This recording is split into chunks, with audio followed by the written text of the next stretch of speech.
Ingane zakwethu angibingelele ngiphinde futhi ngikwamukelela kuNqambothi Media TV 18.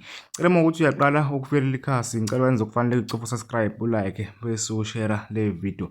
Ey'ndabeni ey'ngenayo yizo iy'ndaba ey'thinta inyanga yakwamhlaba yalingana engasekho emhlabeni. Nokuyinyanga-ke yayikade iyinkulu futhi isiza abantu abaningi lapha eNingizimu Afrika. Nokuyinyanga ugodo olulala amankankane. Inyanga-ke ngane zakwethu yadutshulwa ngonyaka ophelile emzini wayo. KwakuLesihlanu usuku nokuyila khona ugodo kwangena khona abantu emzini wakhe bamdubula ngesikhathi osa inyama ejabulisa umndeni wakhe kanye namakhosikazi akhe ayehleli nawo ngaleso sikhathi. Kuthiwa-ke kwaqhamuka umuntu ocela ukuthi ebone ugodo nebala.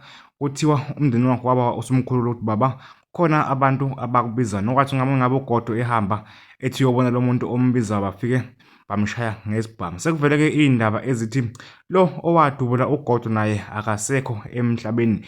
Kuvela ukuthi naye bamdubulile ngesikhathi ezama ukungena emzini womuntu khona le eMangozi. Nokuwumuntu-ke obephila ngabo ubugebengu, okuyinsizwa esencane eyaziwa kakhulu ngokuthi uSifiso Malwane. Kuthiwa-ke le nsizwa ingene emzini womuntu ihamba ney'nkabi zayo ifuna ukushaya imoto, iwelise umngcele iyibhekise le eMozambique. Kuthiwa-ke umnikazi womuzi uvele wakhipha isibhamu wayidubula le nsizwa qede yashona, babaleka abangani bayo. Ngane zakwethu kuzokhumuleka ukuthi inyanga le ugodo ngilolu makankane lakuveza ukuthi lona umuntu ozolibulala naye uyolilandela ethuna. Nakho-ke sekuvela manje ukuthi iy'ndaba ezithi naye lo owenza okubi laphana enyangeni akasekho emhlabeni, okuyinsizwa-ke uSifiso Malwane. Naye-ke sekumehlele lokhu akwenza kuyo inyanga ugodo olala nkani. Ngale nje ukukhuluma khona ngane zakwethu, cela ukuthi uyavela ikhasi, kwenza okufanelekile cofa subscribe, ulike bese ushare le video.